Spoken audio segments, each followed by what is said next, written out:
Call the meeting to order. Good afternoon. I call this hearing to order. A quorum is present.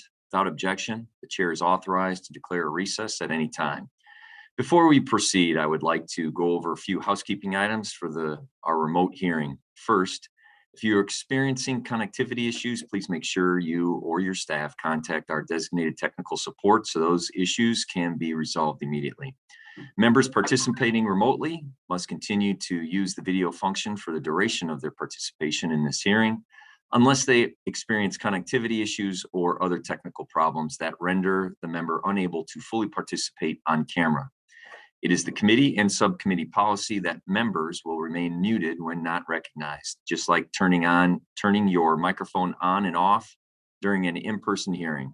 This is out of courtesy to all members on the subcommittee, and so that background noise does not interfere with another member who is recognized to speak.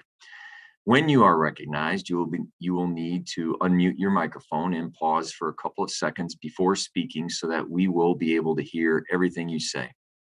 In order to ensure everything members say is captured on live stream of this hearing, I ask that members pause for 2 to 3 seconds before beginning to speak.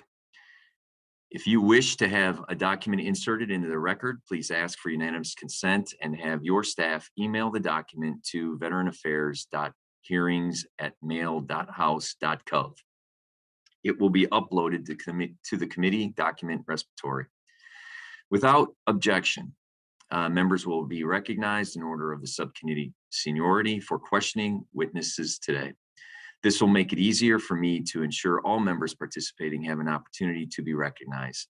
Does any member have a question about the procedures for this hearing? Hearing none, we shall proceed. I now recognize myself for an opening statement. This afternoon, the subcommittee will be reviewing the Department of Veterans Affairs cybersecurity posture. We will also be reviewing the findings in annual Federal Information Security Modernization Act, or Fisma, audit. Our goal here today is to assess how VA manages its cybersecurity program, including its cyber supply chain, how it controls access to the confidential data, and how well it safeguards its information technology assets. At today's hearing, we will hear from VA leadership about the broader cybersecurity landscape, the challenges, management's approach to tackling these challenges, and what resources may be needed. Last Congress, the Subcommittee on Technology Modernization held the committee's first ever hearing to examine VA's cybersecurity.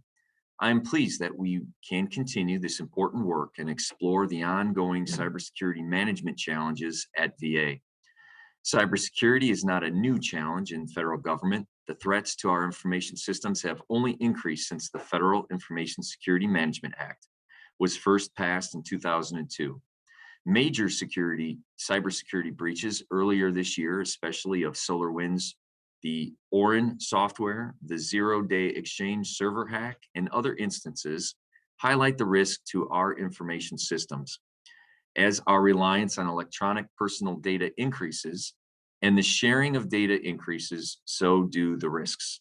Our dependence on electronic systems to supply healthcare, e-commerce, and public service delivery is growing.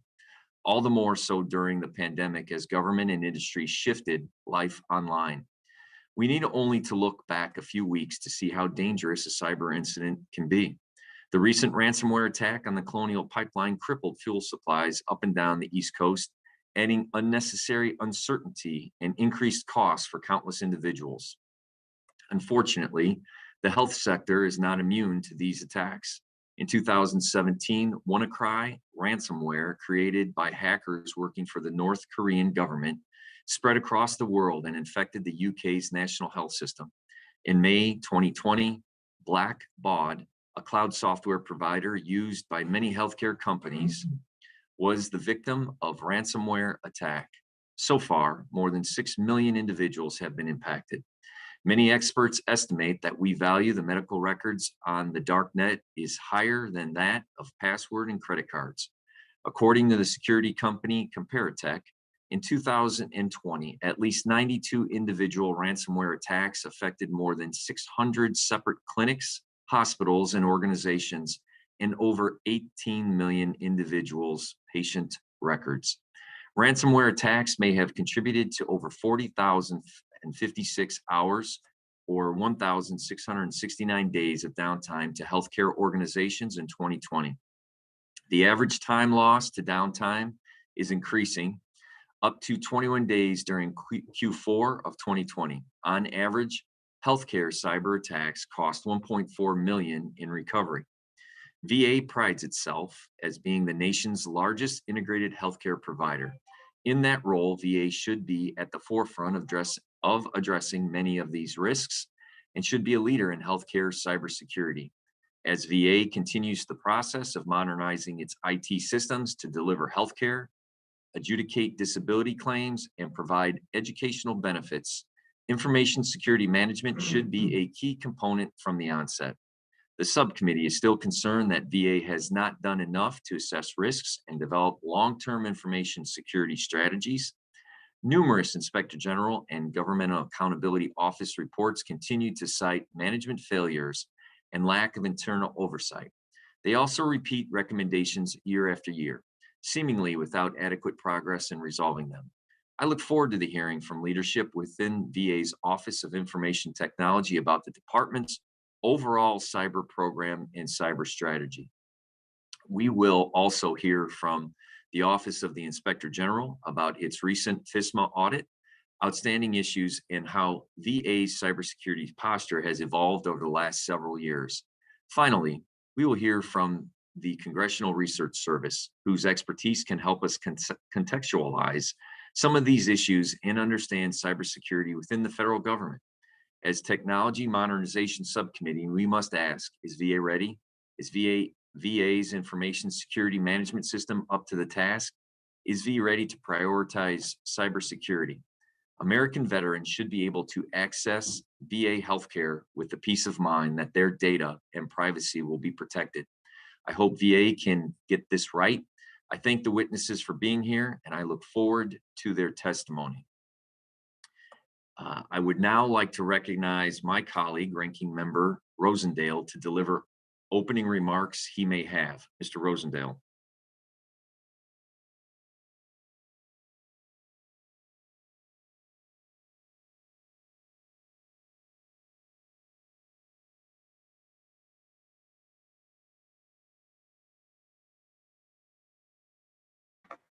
Ranking Member Rosendale, for a reason we do not have sound.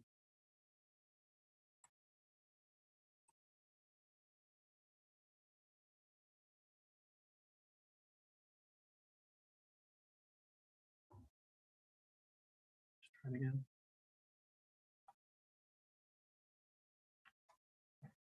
Please try again.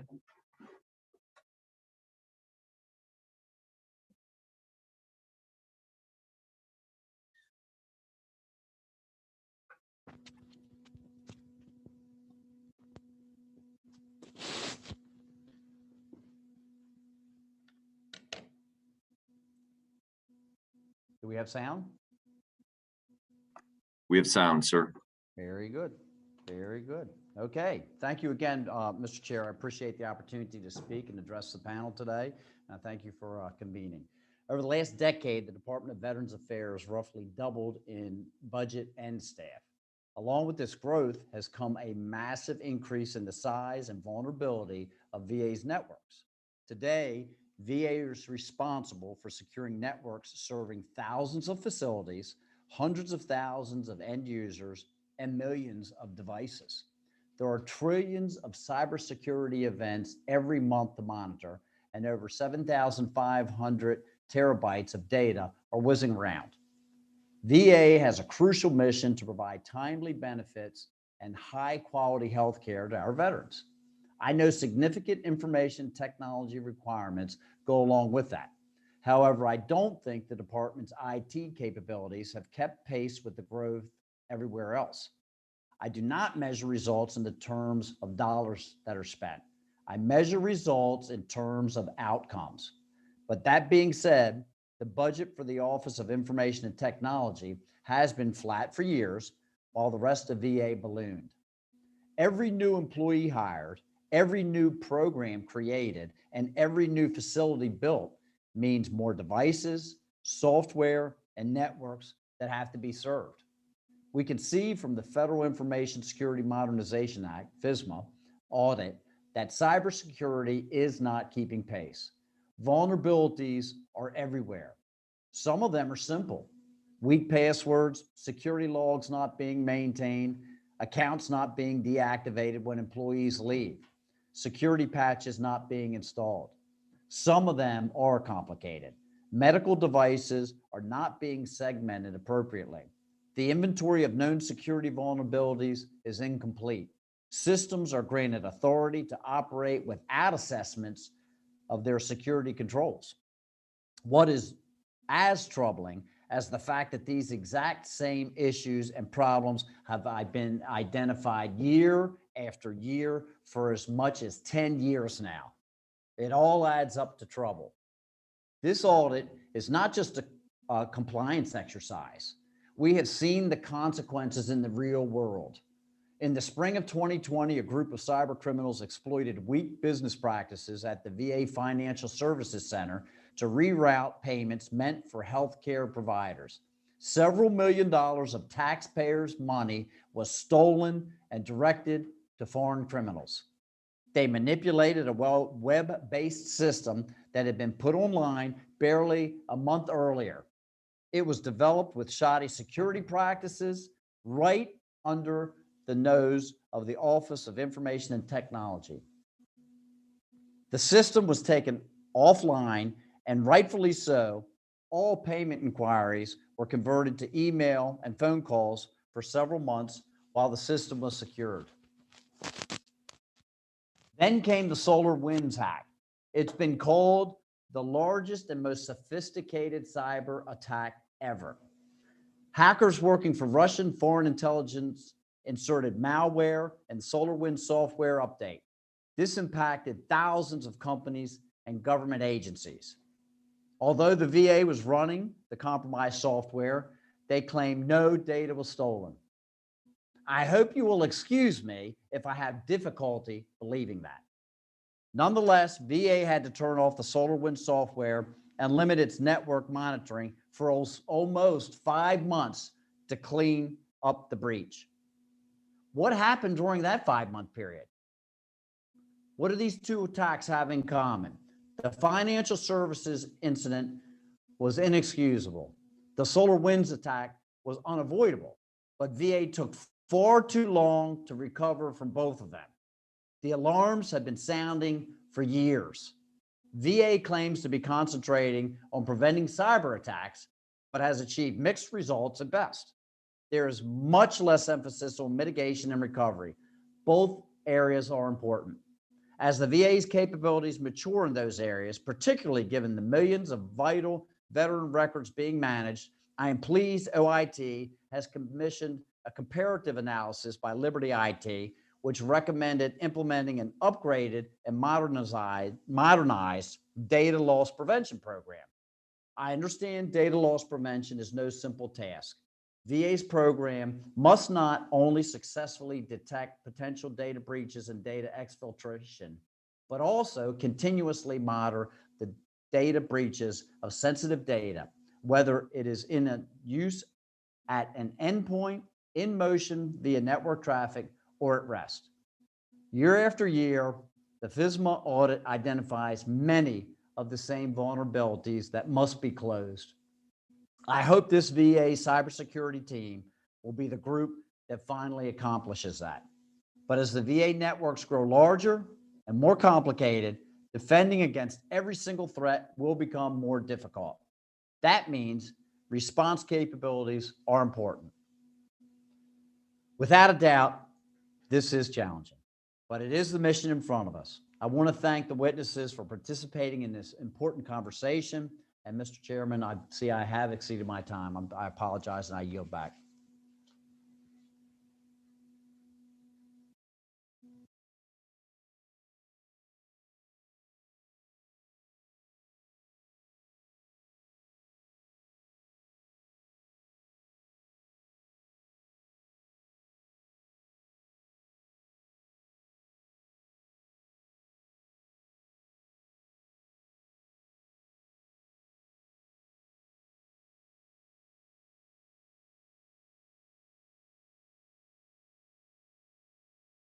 Okay.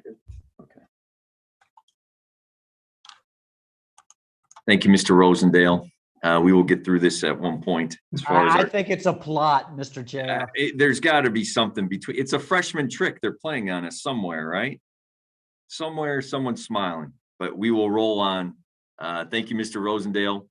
I will now introduce the witnesses we have before the subcommittee today. Mr. Paul Cunningham is the Deputy Assistant Secretary and Chief Information Security Officer for the Department of Veteran Affairs.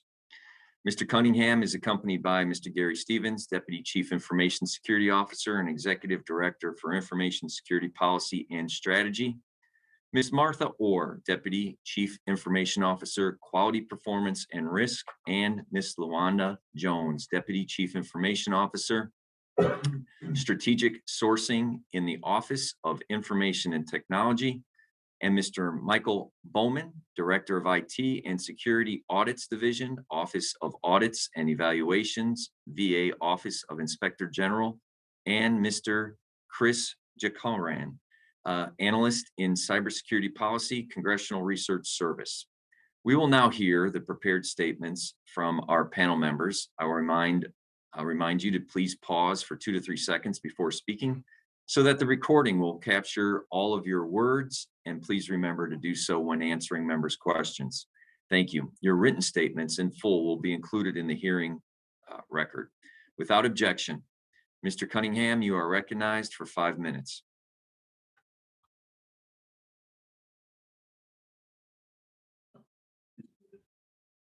Mr. Cunningham, you are also muted, sir.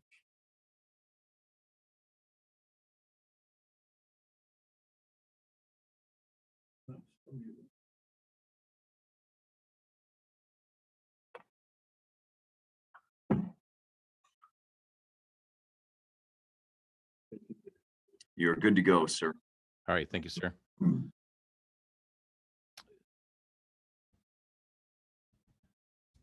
Good morning, Chairman Mervin, Ranking Member Rosendale, and distinguished member of the subcommittee. Thank you for the opportunity to speak with you today on the Department of Veterans Affairs Cybersecurity Program and its support to the department's mission of service to the veteran. Today, I'm accompanied with Mr. Gary Stevens, Deputy Chief Information Security Officer and Executive Director of Information Security Policy and Strategy under the Office of Information Technology. Also, Ms. LaWanda Jones, Deputy Chief Information Officer for Strategic Sourcing within OIT, and Ms. Martha Orr, Deputy Chief Information Officer for Quality, Performance, and Risk within OIT. In 2019, I provided this subcommittee with an overview of VA's cybersecurity strategy and an update on the Office of Information Security's effort within the VA cybersecurity program. Since then, significant national and international events have altered how we operate and engage with veterans. Despite this challenging time, the department has remained focused on carrying out its core mission of caring for those who won the battle, and we remain vigilant in the protection of veterans and employee information and VA assets. The coronavirus pandemic has changed the way VA provides its service to veterans, yet it did not alter our approach to cybersecurity. From a cybersecurity perspective, the threat to our network remains the same. Our adversaries are nation-state actors, organized crime organizations, and individuals who have nefarious agendas.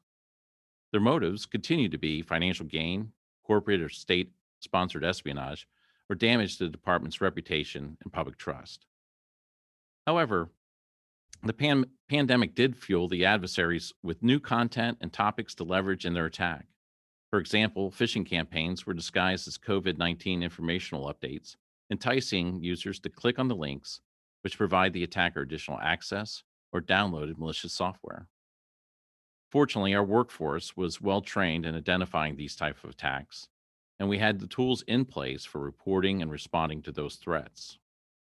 The department was also well poised to support COVID-19 response efforts, including expanding the use of telehealth and virtual work environments. As OIT increased network bandwidth and rapidly deployed cloud-based conferencing services, the cybersecurity team ensured veterans' data remained safe and secure.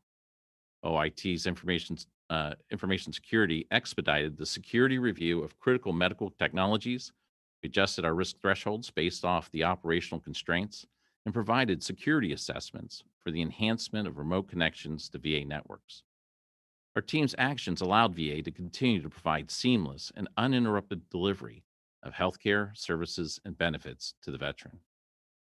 The department continues to refine and improve its cybersecurity program with its core tenets defined in Federal Information Security Modernization Act of 2014 and supported by the National Institute of Standards and Technology's Cybersecurity Framework and the Risk Management Framework. These foundational frameworks provide cohesive, risk-based approach toward meeting departmental mission objectives. VA's approach empowered cybersecurity personnel to engage with mission, business, and system owners to develop and deploy innovative technologies in a secure and effective manner. The last year has proven that technology will continue to grow as a mission enabler for the department. Veterans have come to expect the same level of access and convenience in their engagement with VA as they experienced in their personal online activities. They also expect their data to remain protected. With the strategies and policies and programs we have in place, the department has risen to that challenge and continues in its mission to protect and secure the information of and services to the veteran. With a balanced, risk-managed approach toward secure computing, we will maintain the confidence and trust of veterans, our stakeholders, and the greater public. In conclusion, I want to thank Congress, and specifically this subcommittee, for your continued interest and shared commitment to the success of VA's mission, including the cybersecurity program. Mr. Chairman, Ranking Member, a member of the subcommittee, thank you for the opportunity to testify today. This concludes my statement, and I'm happy to respond to any questions you may have.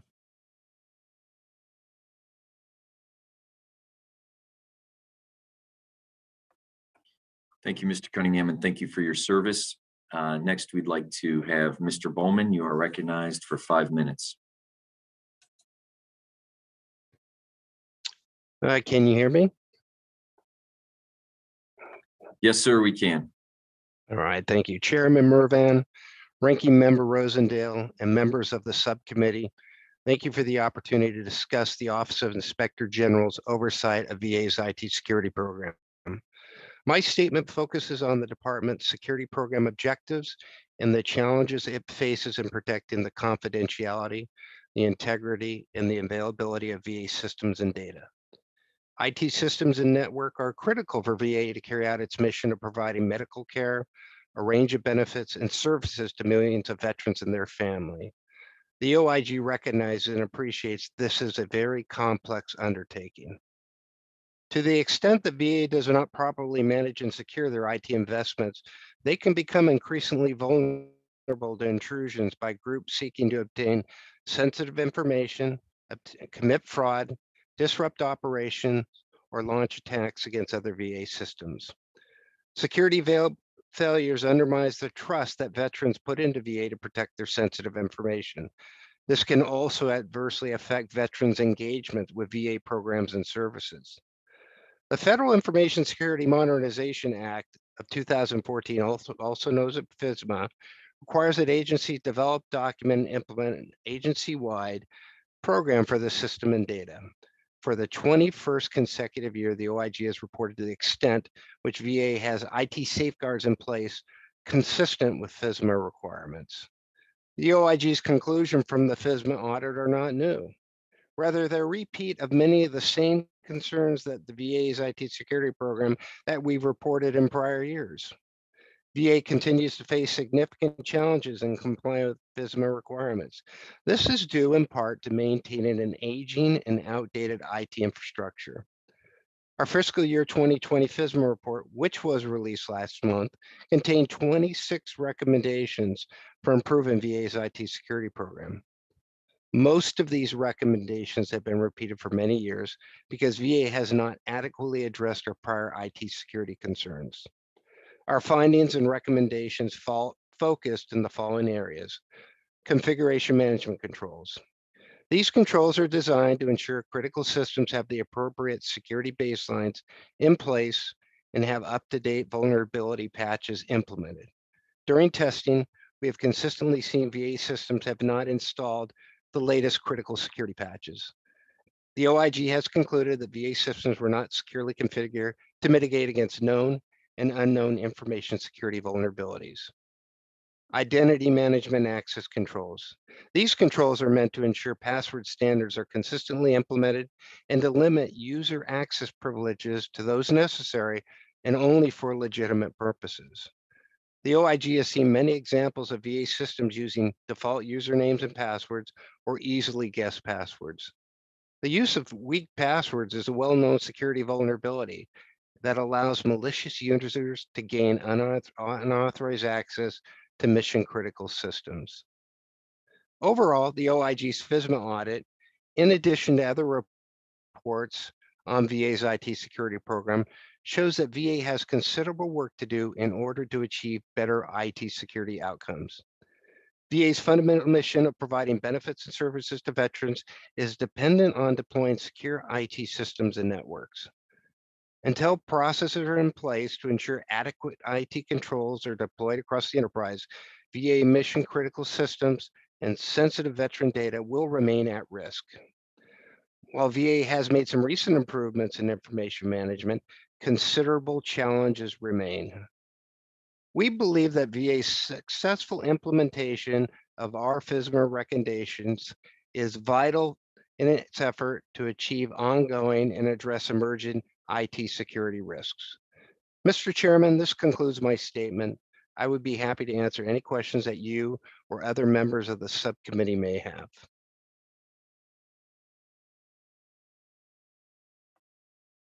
Thank you, Mr. Bowman. At this time, I would like to introduce Mr. Jai Karan.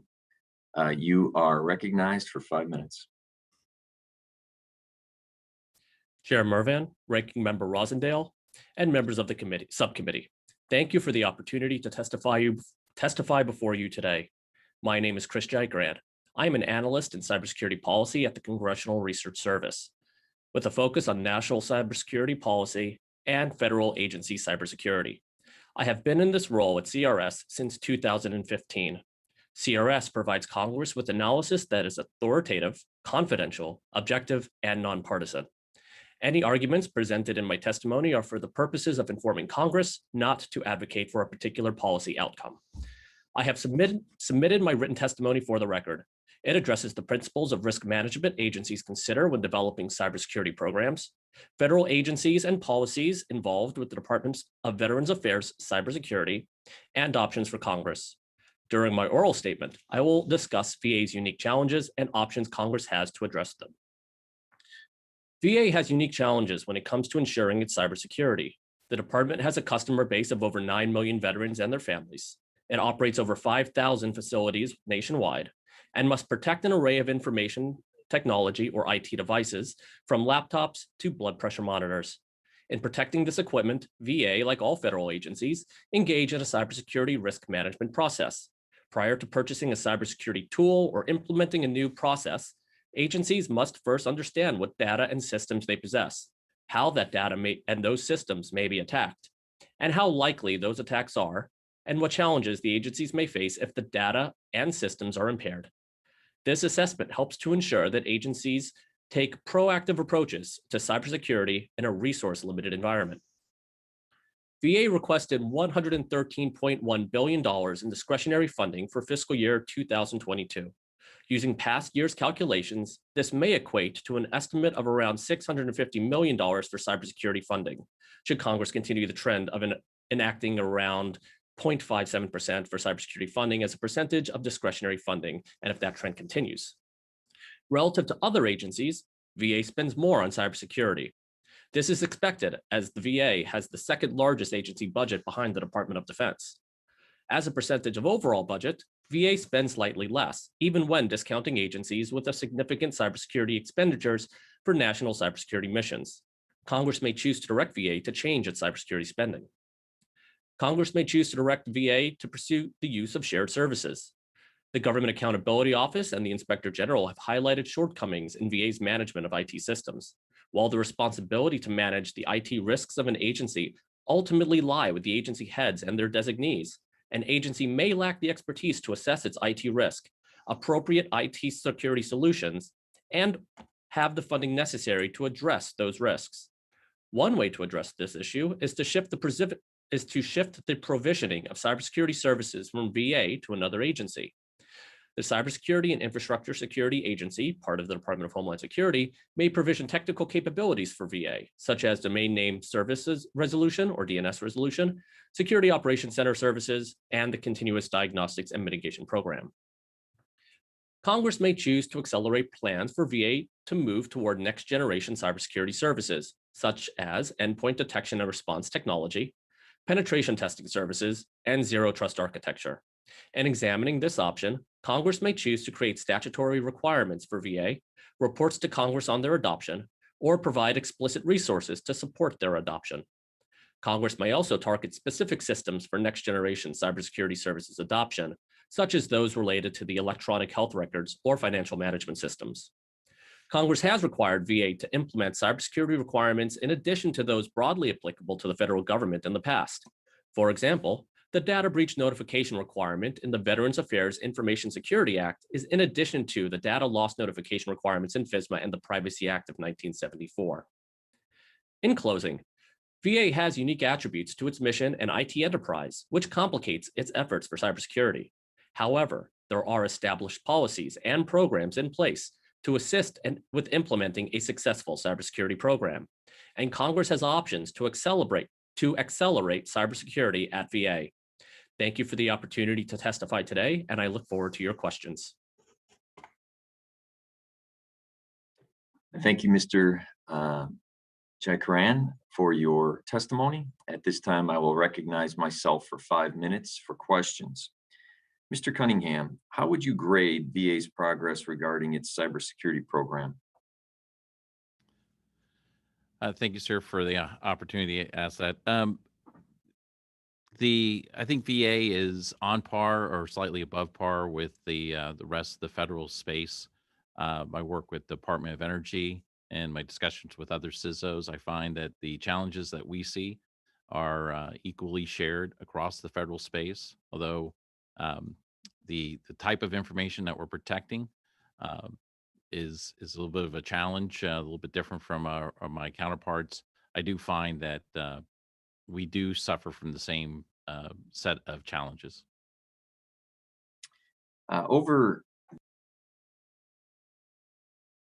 Sorry, I lost your feed. There you go. How are you, sir? Over the last several years, the Office of Inspector General, the OIG, and the Government Accountability Office have identified a number of areas where VA cybersecurity remains deficient. Mr. Cunningham, can you identify the specific information security areas where VA leadership has been able to make progress?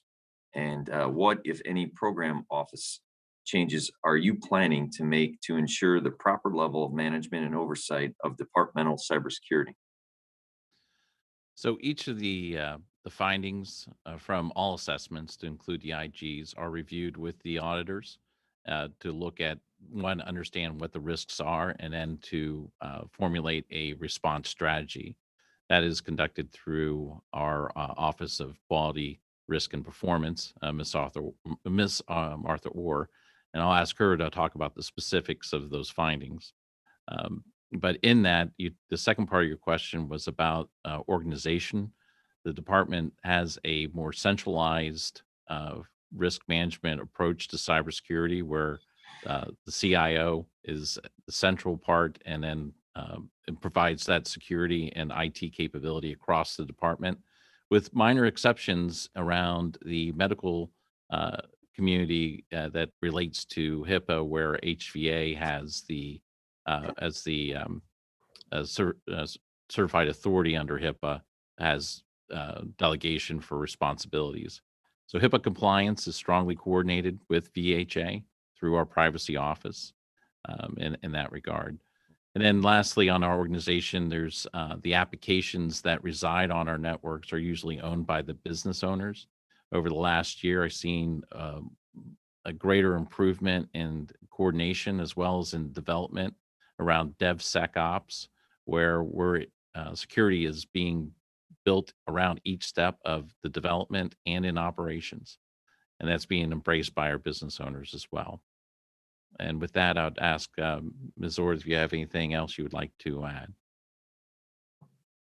I would just add to your response, Mr. Cunningham, that we do work closely with both the Office of Inspector General audit staff as well as GAO to make sure that when we do develop our corrective action plans, we fully understand the recommendation and the areas which are deficient and adjust and make any adjustments to our plan accordingly. And that is an ongoing process that we have to ensure that we are moving forward in a way that will correct the deficiencies noted by those two organizations. Thank you. Mr. Bowman, the Office of Inspector General Annual Fisma Audit identified 26 recommendations, 24 of which are repetitions from the previous years. Based on the IG's review of management challenges at VA, how and why has VA struggled to prioritize addressing the findings from past Fisma audits? Thank you for the question, Mr. Chairman. I would characterize VA as a large and decentralized organization. It's got at least 400,000 employees, 300,000 contractors. It's got millions of computer endpoints that it has to monitor every day. And because it's so large and decentralized, it's difficult to roll out a security posture across the enterprise. So when we conduct audits, we'll go to the major data centers and we'll perform the same procedures and we can see improvements there.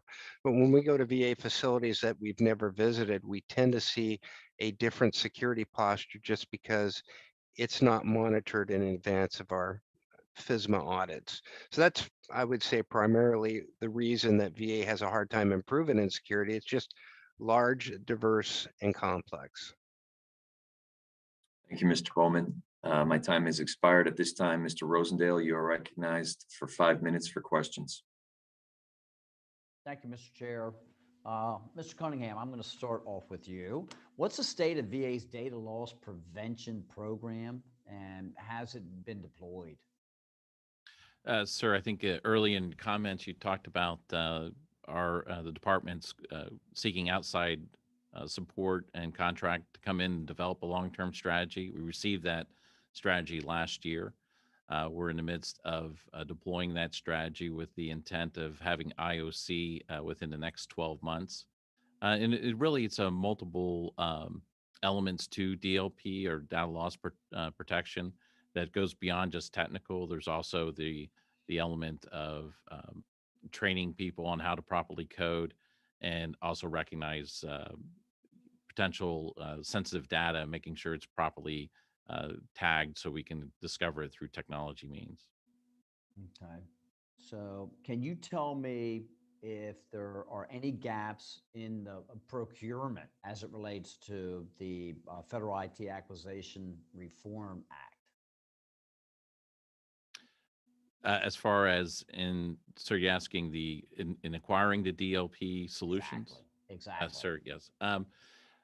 Currently, there's several acquisition activities going on around DLP. There's several actually that all coincide because, as I mentioned before, it's a little more than just one solution. I'm not aware of a gap. We are looking at funding solutions to support DLP as a priority. Okay. If is there something, what do you think that would be, that we could do to help clear up that process and help expedite this so that we're not leaving ourselves so vulnerable? Well, certainly the interest of this committee on this topic is going to be helpful as well. I don't see any direct line for the committee as far as from law or regulation that would remove any of the other priorities that we have in play. And again, continued support around funding. But I think that's what you're asking, if there's anything specific you can do. Sure. I'm not aware of anything right now that we can do. Okay. Let me see. I want to ask this of Mr. Bowman. I'm trying to identify the differences between this testing, if you will, or checks for the audit. In a typical year, it includes the Fisma audit, includes your auditors probing the VA's cyber defenses. How sophisticated are the tactics that they utilize for this testing to actual cyber criminals? So if you could put in perspective the testing that's taking place as compared to the tactics that the cyber criminals are using to actually utilize this information. And is this testing comparable to what we would see in the private sector when they are going at and testing their actual protections for cybersecurity? Yeah, so the tools that we use are credible. They've got a good reputation. We'll use Nmap, we'll use Nessus, we use database scanners and web application vulnerability scanners that are extremely credible. They are very good at identifying high risk and critical vulnerabilities. Probably not as good as identifying zero-day vulnerabilities, just because it takes a while to recognize those. Our tactics are, say, well communicated in advance. VA is aware of our IP addresses. They're aware of the types of scans that we're performing. We're mostly looking at VA's ability to patch and remediate critical and high-risk vulnerabilities and how long it's taking them to complete that patching cycle. Now, if you're talking about an attack from the outside, it's going to be more stealthy. It's going to be an active, persistent threat. And if it gets a foothold in VA, if VA doesn't have its monitoring turned on, its audit loggings turned on, VA is not going to know that its system's been compromised, where our activities are well announced. So that's really the major difference. Our tools are very credible. So basically, though, what we're dealing with is having an open book test. You let them know, here's what we're checking, and then you go in there and check it. I don't think the cyber criminals use the same tactic. They're going to use a lot different tactics. Yeah, and exactly. they're not going to be as noisy as we are, that's for sure. Yeah, okay. And then I've one last, I've lost my time, Mr. Chair. We'll go try and catch it on the next round. Thank you, Ranking Member Rosendale. At this time, I'd like to recognize Congressman Takano, Chairman Takano. Thank you, Chairman Mervan. Over the last several years, the committee has heard about VA's challenges regarding hiring well-qualified staff in sufficient numbers, especially in high-tech positions in OIT. Mr. Baumann, in your opinion, are VA's hiring challenges impacting its cybersecurity posture? I think if you look at the CIO's position and how often VA gets a new CIO to that office, the consequence of that is VA changes its priorities. And so you may have a CIO that focuses on IT security, and then that position turns over and the next CIO might focus on Cerner EHRM implementation. So if you don't have consistent leadership, it's hard to see the initiatives get completed from cradle to grave. So the turnover at the highest positions does have an impact. But what about this the entire workforce in OIT? Is there an issue of insufficient workforce, or is it more a problem of leadership? You know, our Fisma really doesn't get much into workforce development, but we have done other work in this area, and we've seen vacancies at leadership positions stay open, stay vacant for years. So that's got to have an impact. Mr. Jackaran, can you comment from your perspective what goes on across the government? I mean, I know you're not from necessarily VA specific, but would you say that this is a kind of a common issue across government agencies and departments? Thank you for the question, sir. Yes, I would say that this is a common issue. Each year, in addition to the IG's report to Congress, the Office of Management and Budget is required to submit an annual Fisma report to Congress, which rolls up the snapshots of all federal agencies. Looking at those snapshot pages, we do find some commonalities across federal agencies and their Fisma compliance. Mr. Cunningham, does VA leadership see a connection in hiring difficulties and the deficient information security posture identified by GAO? So the department recognizes that across OIT in general, we need a strong workforce. We're working with the department on the manning issues. And in light of that, I mean, I can tell you that we have approximately 6,700 IT specialists, of which about 700 are designated as InfoSec InfoSec specialist. And of those 700, about 250 of them work directly under my office. Mr. Baumann didn't use the word that I'm using as far as continuity, but I mean, the lack of continuity, the constant change of leadership. Do you agree with the IG in that assessment, that that poses a challenge in terms of cybersecurity as a priority? I think long-term strategies for cybersecurity is always a challenge. It's very dynamic, and then of course leadership does change priorities. Even as recent as last week, we've changed around the executive order and also directions from Congress on what the priorities are. The manning level is very complicated. I think there's a lot more to be unpacked there about what's the right level in federal spaces on cybersecurity people as it relates to budget or number of drops or number of employees. I think there's a lot more that can be done there. I'd like to hear more from the GA or from our other guest to if he has more data on what the federal average is on those. I can say that if you're changing your strategy, and I think the objectives of the strategy remain the same, but how we implement those can change, the priorities change, and it makes it difficult for long-term progress to be fully funded and maintain the priority that it has when we initially begin, and then in the out years. Excuse me, Mr. Yes, sir. Cunningham, to what degree is turnover at the senior leadership and SCS levels? I mean, can you? I mean, that's the same as a similar question to contributing to the cybersecurity management challenges. I think you've kind of answered some of that already. Okay, yeah, absolutely. It's an effect. Anytime someone comes up with a new strategy, it will influence the strategy, and of course, then it will impact long term how we implement it. All right. So, My time is up. I'm sorry. Yeah, so I'm going to yield back. And thank you, Mr. Mervan.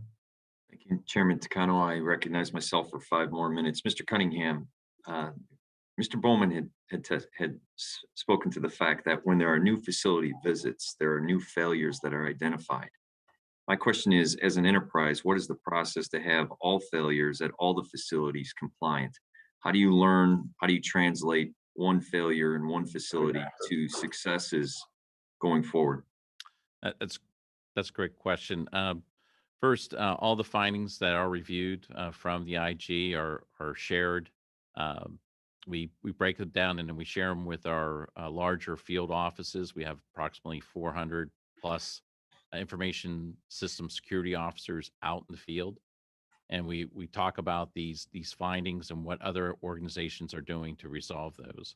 And of course, then we also move those into policy if it's rampant, that we can put in policy to promulgate performance. Again, how these implement are related to humans and to a vast network that we have. It does get complicated to ensure that the zero tolerance level is maintained. We drive every day to drive down those risks, to implement those in a more cohesive fashion. Thank you, sir.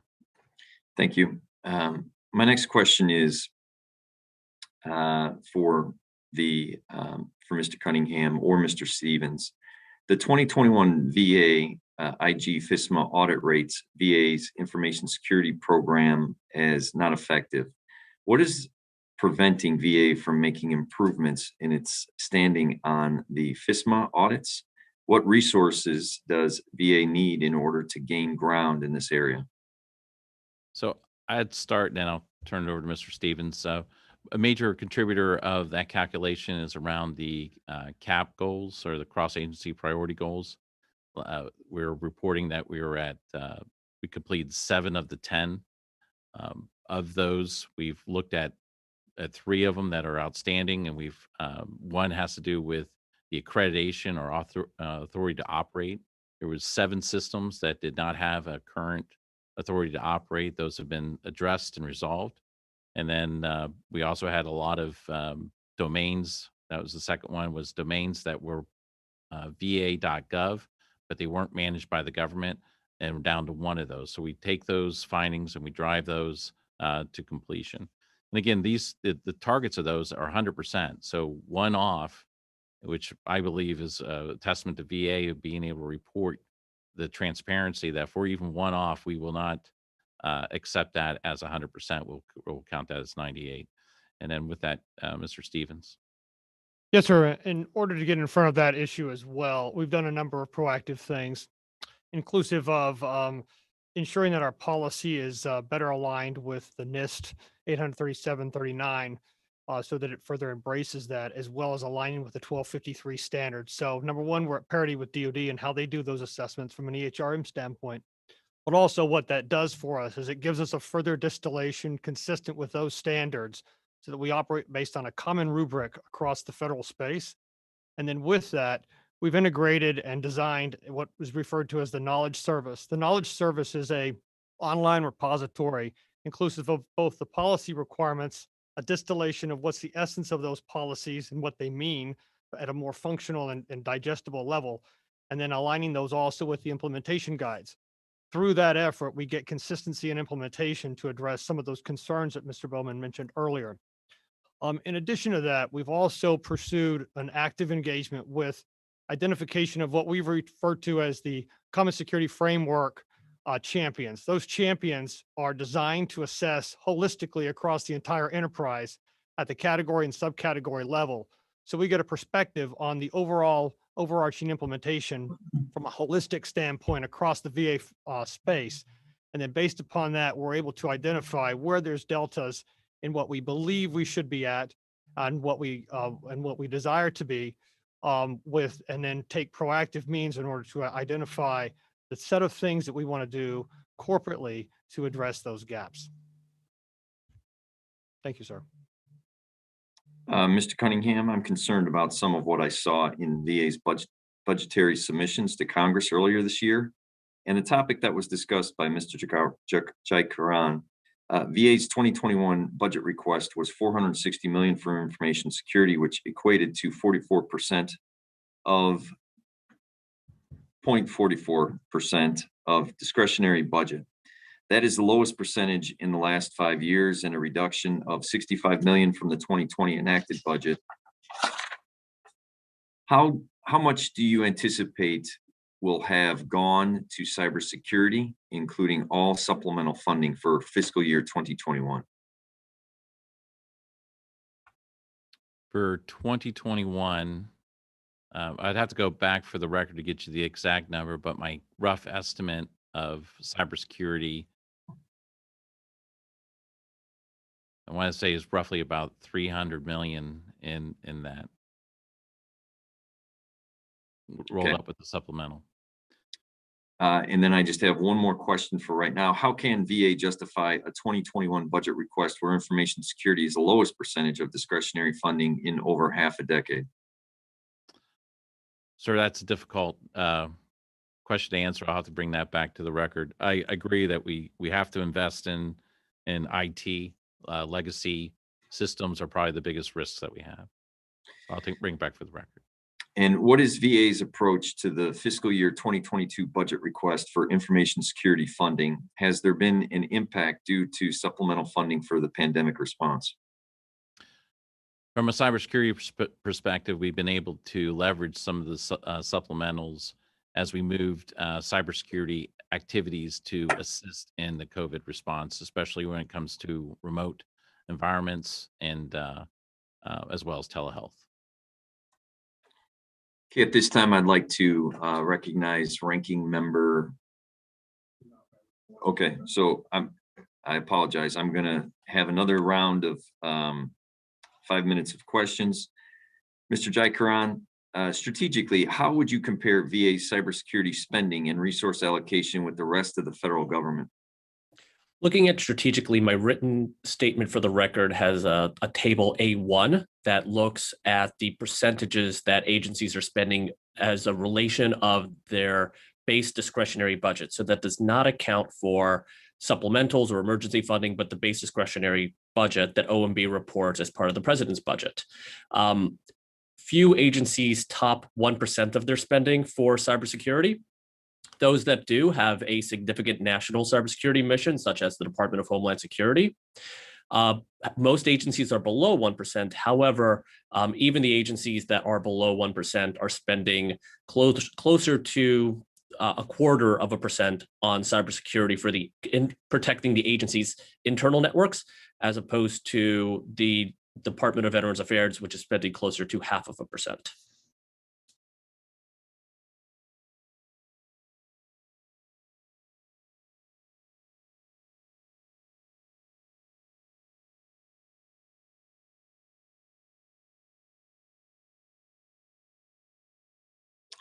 Following up on the ranking member's question, can you speak to the limitations of the Fisma audit and how it compares to the industry cybersecurity audits?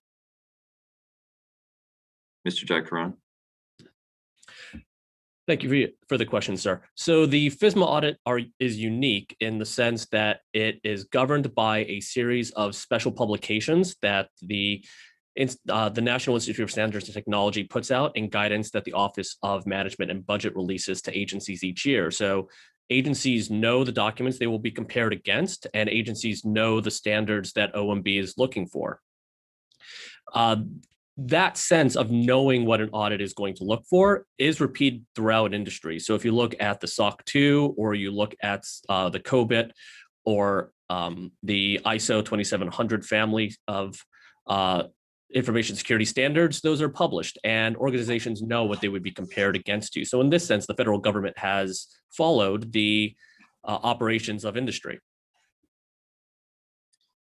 Thank you very much, sir. At this time, I'd like to recognize Ranking Member Rosendale. Are you prepared to ask your next follow-up question?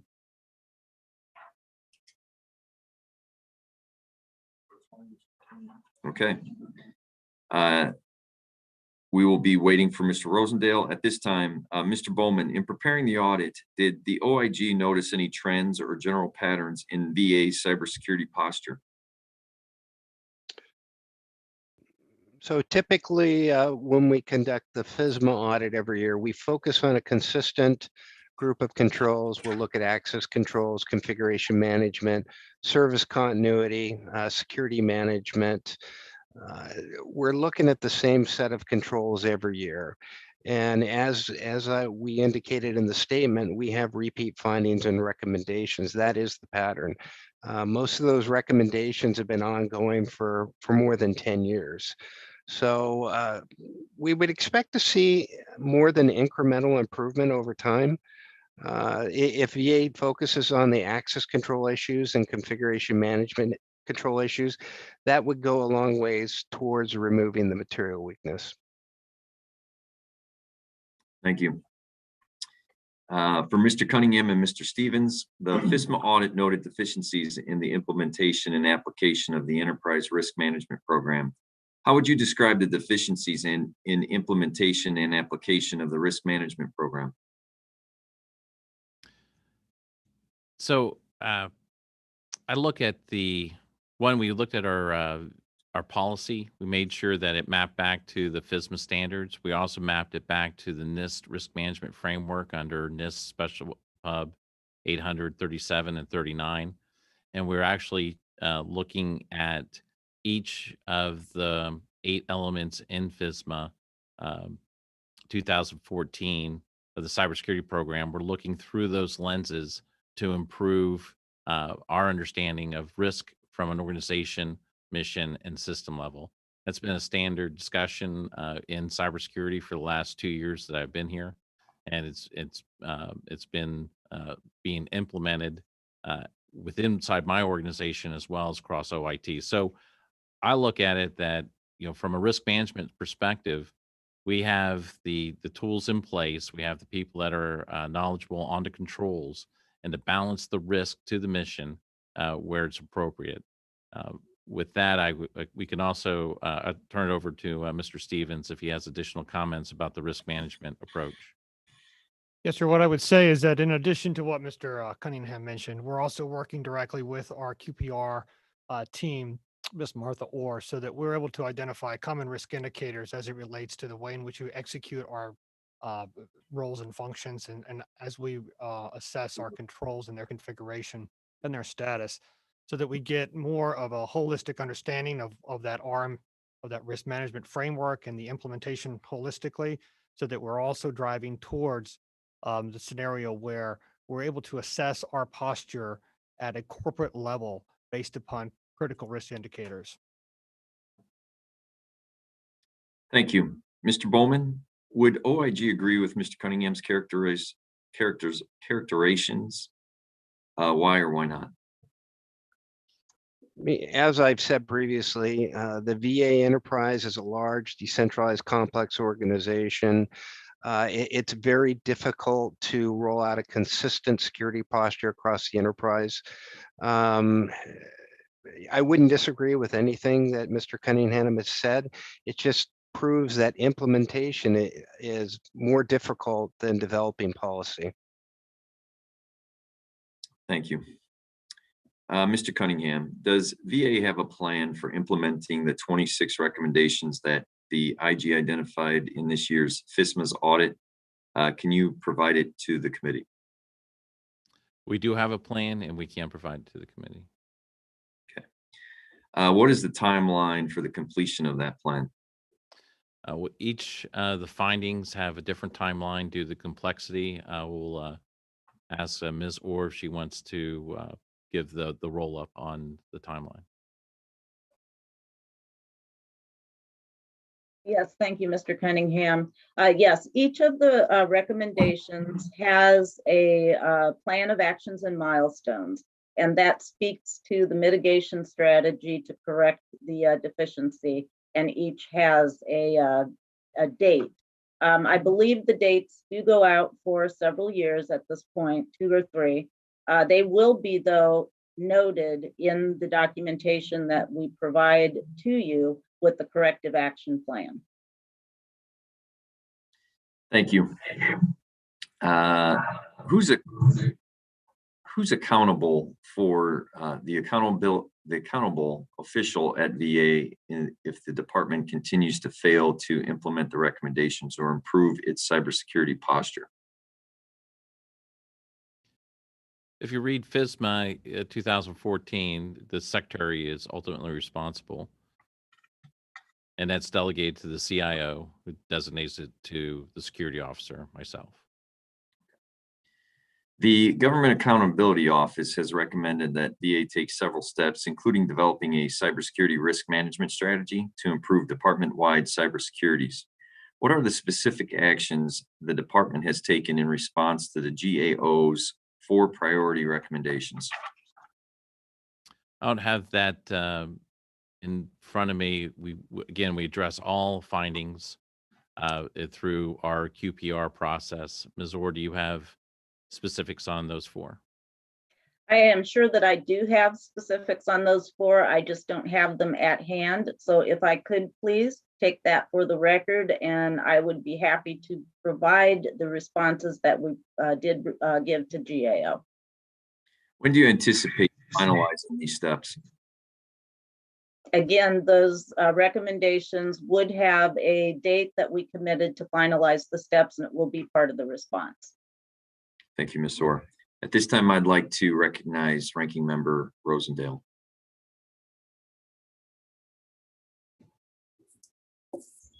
Mr. Chair, we back live again. The tomfoolery is over. The committee's functioning. Mr. Cunningham, how does the department assess technology risk, and how are the decisions you and your team are making on those risks conveyed to the secretary? Thank you. At systems are assessed when they're brought online, and then through a normal reoccurring periodicity based off the risk of the system. Those findings are shared with the authorizing official, and it's the authorizing official's decision of the risk based off a policy on whether they can handle whether that system continues to operate or not. Those risks are then brought up to the CIO and myself if there's a significant issue with the system that needs to be brought down, or if there's a choice to operate outside those parameters, that's also brought up. From that, we also have ongoing scanning for vulnerabilities, the same scanning tools that are used by IG. We use the latest indicators of compromise provided by the Department of Homeland Security.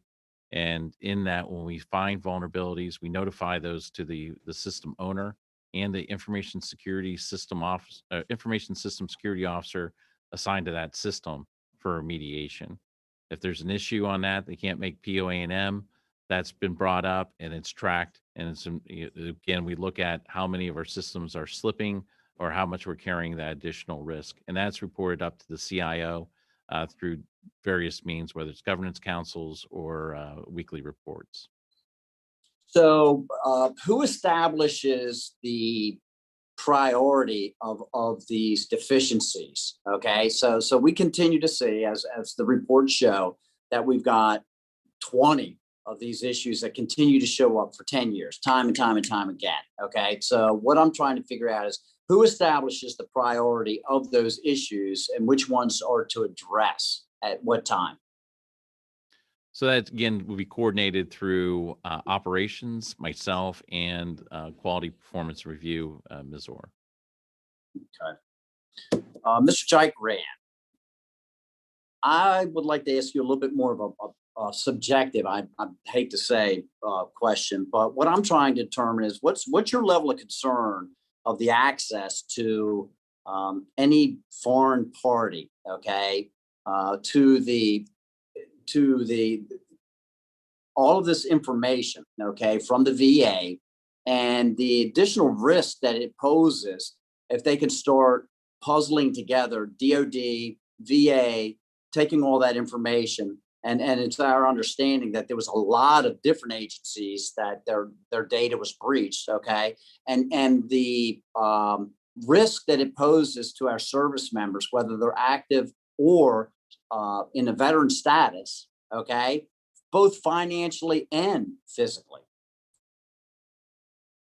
Thank you for the question, sir. As we think about the threats that foreign adversaries may pose to American citizens, it's important to think about which adversary we're referring to. If we're talking about a highly sophisticated nation state like Russia, they may have a certain set of motives about identifying potential targets for espionage. If we're talking about China, they have the same purpose.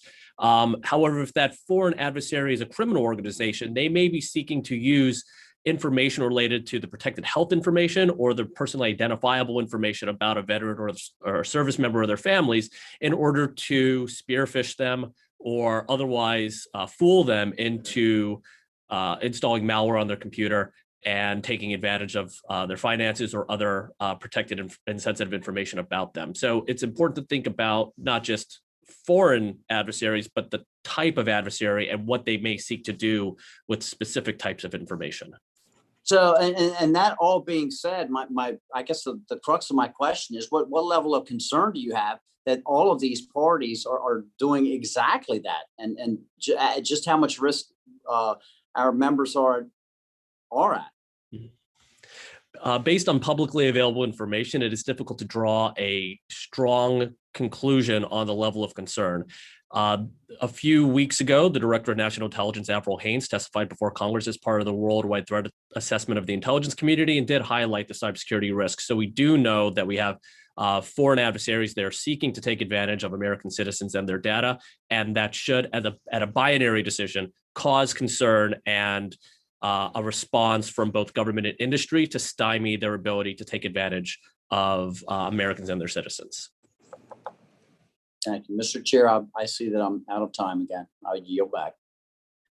Thank you, Ranking Member Rosendale. Mr. Jaikaran, how can you how can we best provide agency CIOs and leadership with useful immediate information that will help them manage and address cybersecurity threats and risks? Thank you for the question, sir. There are a couple of proposals that could help with that. So one is to think about how agencies assess risk to their own networks and try to provide agencies useful information that they can use across agencies to assess that risk. A couple of proposals there have been for the Department of Homeland Security to do so. Additionally, there are actions in the most recent Executive Order 14028 that the Biden administration released, I believe it was just last week, directing DHS, OMB, and other agencies to both work with vendors so that vendors are providing information to the government and for the government to be able to better assess threats from that information and provide that out. So one way is to improve the information that agencies are receiving so that they can then internalize that risk. Once an agency internalizes that risk, they still need to know what to do about it. So another proposal has been for other agencies to provide better baselines for how agencies can mitigate risk. Proposals there have gone with the Department of Homeland Security, CISA specifically, also with NIST, who produces the special publications providing guidance to agencies on how they manage their cybersecurity programs. Mr. Cunningham or Mr. Stevens, same question. How can we best provide agency CIOs and leadership with useful, immediate information that will help them manage and address cybersecurity threats and risks? I think a lot's already being done, especially around the Federal CIO and CISO Council. Over the last 5 years, I've seen that group continue to provide resources and the network and the relationships to share information. Again, I think the work that CISA, DHS CISA is doing is incredible. The ability to share information, indicators of compromise, the partnerships that are established have really worked out a lot. And then again, the intelligence community, the work that they're providing and their sharing of information and indicators for us so we can work on our own penetration teams and our threat hunting teams to identify potential malicious activity on our networks. So those things are already in place, and we just need more of that support to keep that going. How would you envision improvements to the interagency cooperation such that risks and threats are communicated across the federal government? There's been a lot of work on that already, but more needs to be done. We want to be able to get to automated indicator sharing, where we've seen in other departments where one site can recognize an indicator of compromise, write a code, and it's automatically deployed across the country. Those sort of activities, things that are found in national labs, we need to start thinking a little bit more forward thinking. The VA has partnered with Oak Ridge National Laboratory under Department of Energy, and we're looking at those sort of ways to, how we protect we use that information at Oak Ridge National Laboratory for research and development, but I work closely with Department of Energy and Oak Ridge National Laboratory about securing networks, and we talk about ways we can share information. What additional resources and or intelligence would you like to receive? The most difficult part of receiving classified intelligence is getting it declassified in a timely manner that's actionable to the field. And that's where I think the biggest challenge is today. Have you identified additional needs given the operational dependencies you have with the Department of Defense? We actually do. We work very closely with the Department of Defense through DHA. We share the ATO responsibilities of our networks. They are able to. We use the same EMAS program. That's a joint DoD VA developed solution. So we are in that regard transparent in sharing information. We rely on their analysts as well as our analysts to protect those networks. At this time, I'm going to Mr. Rosendale. I'll yield 5 minutes for questions for yourself. Thank you, Mr. Chair. Mr. Cunningham, how can you be certain that no data was stolen in the SolarWinds hack? I'm very confident in that. One, the malware was downloaded because it was vendor signed. We didn't know as the vendor didn't know the malware was there, neither did we. This automated patch management program is a best practice across federal agencies.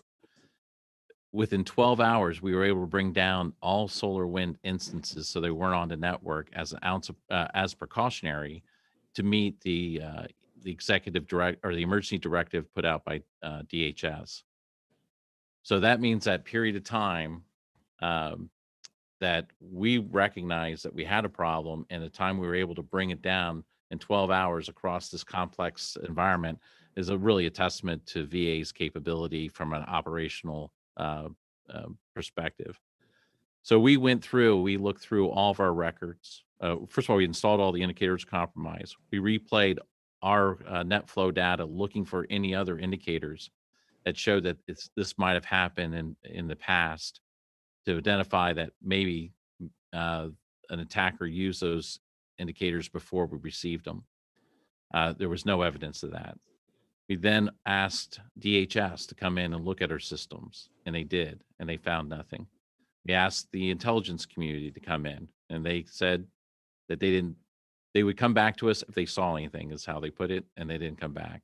We also commissioned a third party to come in and look at our systems as well, and it was Microsoft, and they came through and they looked through all of our efforts, and they agreed that there was no indicators that would show that any information, first of all, that the malware was activated, or that it was used in a way to move data in a nefarious way. So Homeland Security, after their review, they never really responded, gave you a written response that they did not find anything. They just didn't report back. Homeland Security did. The intelligence community, and they'll come and they'll look from different perspectives. They don't always share their approach for multitude of reasons. And again, they did not come back with a confirm or deny, or they didn't come back with a clear written statement. But they would. They have in the past. They're very quick to tell us if there's something there. So if no data was stolen, the consequences of the SolarWinds cyber attack was the VA lost capability to monitor its networks while SolarWinds software was taken offline. What vulnerabilities did that create, and how do you prevent the additional hacks? Well, SolarWinds provides numerous capabilities, but they're also, we have an overlap. We have other tools in place that were able to be leveraged to cover the gap. The biggest issue was loss in operational monitoring to detect before it fails or immediately when it fails, so we can make sure that it doesn't impact VA's ability to provide services. Again, it was a choice made to be slow and methodical about returning those systems back in coordination with DHS and following their guidelines. So that's what we did. And I looked at it from a standpoint that we were able to minimize the risk from an operational perspective, as well as a security perspective, by leveraging the other tools that we had in our arsenal as we protect our network. Okay. Mr. Jaikaran, I don't see him on the screen. Is he still with us?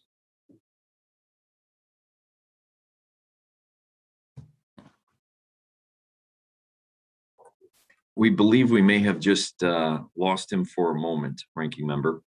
Okay. Well, then my last question was for Mr. Jaikaran. So if I can yield back the balance of that time, Mr. Chair. If he joins us again, maybe I can hit him with one more question. Thank you, Ranking Member Rosendale. My question is regarding supply chain management. Given VA's massive technology upgrades, proper supply chain security is essential. Ms. Jones, what steps are the department leadership taking to ensure proper oversight of supply chain issues? Thank you for that question, sir. We have developed a ICTS, that's Information Communications Technology Services Supply Chain Risk Management Strategy. And we're looking at it from a VA holistic perspective. We're also working with our contracting offices to ensure and enforce that we have the prohibitive contract language in our contract templates to ensure that we're not teaming, our vendors are not teaming with vendors that are either prohibited from doing business or that are suspended. How have supply chain risks changed over time or because of the COVID-19 pandemic? So thank you. That's an excellent question as well. You know, we saw during the COVID-19 pandemic that it was so imperative that we partner with our suppliers. And we had to really understand the supply chain challenges in which they faced because that would have affected our services and our suppliers. So we found that it is critical to understand our critical suppliers, the data that they are providing us, and any supply chain risks that they may have. And so you're absolutely right. It is critical that we understand the supply chain risk. And finally, does your office conduct information security audits of the enterprise products such as the new EHRM, the DMLSS, or the FMBT before or as they are incorporated into VA systems? So would you please repeat that question? Yes. Does your office conduct information security audits of enterprise products such as the new electronic medical records modernization, the DMLSS or the FMBT before or as they are incorporated into VA system? So from an OIT perspective, I would request that we take that for the record. Specifically, my Office of Strategic Sourcing within OIT does not do those types of audits. Okay, I thank you. I yield back the rest of my time. At this time, I'd like to recognize Ranking Member Rosendale for his final questions. Thank you, Mr. Chair. Mr. Jaikaran, because SolarWinds was a trusted vendor, the hack would not have been caught by traditional prevention tactics. How did other agencies respond, and what lessons can we take away about the disaster recovery? Thank you for the question, sir. So when I speak to the Department of Homeland Security and to other agencies, it appears that most agencies did adhere to the guidance that the Department of Homeland Security released, specifically CISA, in terms of taking action to remove potentially compromised SolarWinds Orion platform and waiting to bring those back online after DHS was confident that the vendor patched the vulnerability. Once those were brought online, agencies were then advised to segment their Orion instances. So if they were using Orion to monitor their cloud services, those should be different than those used to monitor on-premises services. Agencies also had automated tools released by Microsoft and Homeland Security to do automated searching for indicators of compromise to the sunburst malware. So in that sense, many agencies follow the same procedures.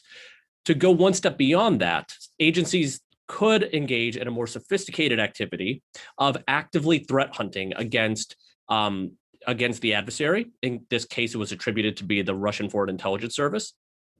Not just looking for indicators of compromise related to the sunburst malware and the SolarWinds compromise, but other indicators of sophisticated actor capability taking action on their networks in an unauthorized manner.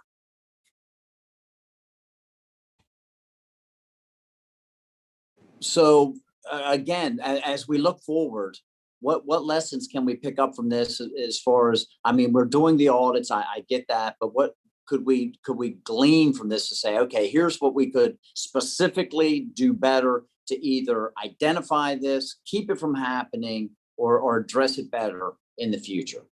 Thank you, sir. So there has been some work at the Department of Commerce, particularly the NTIA has looked at developing something called an SBOM, or software bill of materials, where vendors would have to disclose to their buyers what code was put into their product so that and attest to any vulnerabilities that may come inherent to that product. So that's one step that we can drive government vendors to be transparent with government agencies about what they're purchasing and the processes under which those products were developed.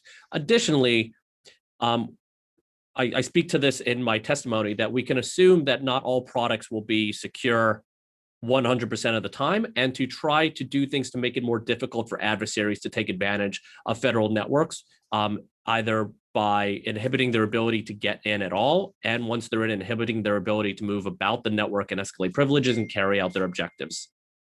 One way that the administration has proposed doing so is by implementing zero trust architecture, which could be a very heavy investment for agencies to shift toward a zero trust architecture, but it would have a benefit of inhibiting adversarial activity on agency networks.